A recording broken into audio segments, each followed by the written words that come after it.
Bom dia, pessoal. Estou de volta aqui para que nós possamos juntos fazer uma revisão da parte teórica de equação do segundo grau, abordando aquilo que a gente trabalhou, aqueles tópicos que a gente já utilizou.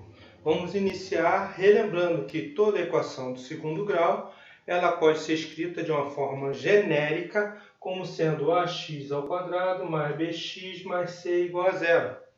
Ok? Onde o a, o b e o c são os coeficientes dessa equação. A, b e c. O a é o que está sempre ligado a x ao quadrado. O b é o que está sempre ligado a x. E c é o termo independente. Ok? Incógnitas, nós temos aqui x ao quadrado e x, são duas incógnitas.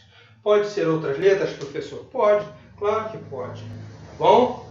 Diferente de A, de B e de C. Tá bom? Bom, a equação ela tem uma fórmula chamada fórmula de Bhaskara. Mas eu não vou colocar a fórmula de Bhaskara agora para vocês, não. Vamos relembrar quem são as partes integrantes dessa fórmula. Primeira parte é o discriminante delta. O discriminante delta que é simbolizada, a letra grega delta, por um triângulo. Esse triângulo representa o delta. Então, delta é igual a b ao quadrado menos 4 vezes a vezes c.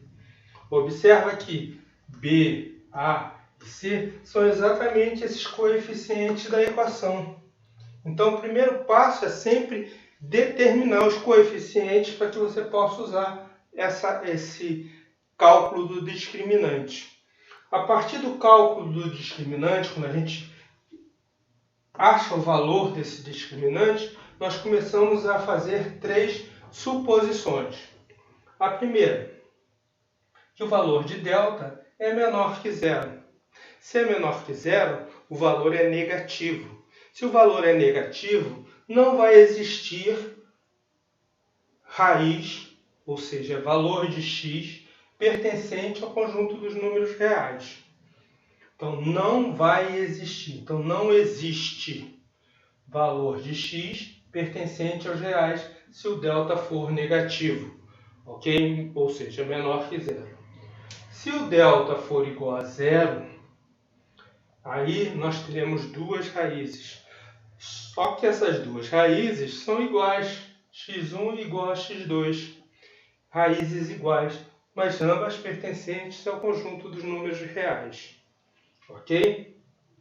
E na terceira hipótese, o delta ser maior do que zero.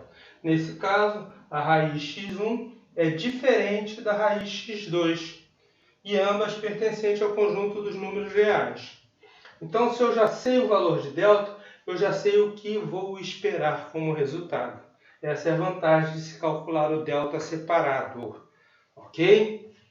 Ok? Então, vamos lá. Raízes. O que são raízes?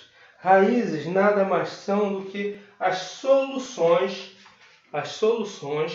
que nós encontramos para as raízes, para a equação, ok? Então, nós vamos procurar as soluções para a equação. Então, nós vamos achar o valor das raízes, ok? Raízes x1 e x2. x1 e x2 daqui, ok? Então, essas são as raízes. Como é que eu vou achar esses valores? Como eu vou encontrar esses valores? Primeiro, x1 é igual a menos b mais raiz quadrada de delta dividido por 2 vezes o a. Raiz x2 menos b menos raiz de delta dividido por 2 vezes o a. Ok? Então, nesse caso, eu vou ter duas raízes. Ok? Vamos supor que a gente acha o delta maior que zero. Então, eu vou achar a raiz mais e uma raiz com o valor de menos. Isso é a fórmula de Bhaskara, complemento. Essas duas juntas formam a equação de Bhaskara, ok? Fórmula de Bhaskara. Então, acham as duas raízes. Existe outra maneira que a gente chama soma das raízes. ou seja, a gente simboliza pela letra S de soma, raiz x1 mais a raiz x2 é igual, o resultado da soma dessas duas raízes é igual a menos b sobre a. E outra é o produto das raízes. O produto das raízes a gente pode chegar a x1 vezes x2 como sendo igual a c sobre a. Ok? Então eu tenho soma e tenho produto das raízes. Isso vai me ajudar em muitos dos cálculos que nós temos pela frente para fazer. Ok? Então, soma e produto. A equação genérica, quando eu uso a soma e o produto, fica x ao quadrado menos a soma de x mais o produto, igual a zero. Ok? Outra coisa que é muito importante, muito interessante, é a gente lembrar que as raízes, as equações em si, elas podem ser completas quando eu tenho os três termos. Aí são completas. Quando eu tenho ela incompleta, eu tenho ou aqui nesse caso c igual a zero, aqui nesse caso b igual a zero, e aqui nesse caso tanto b quanto c igual a zero. Então são equações incompletas. Ok?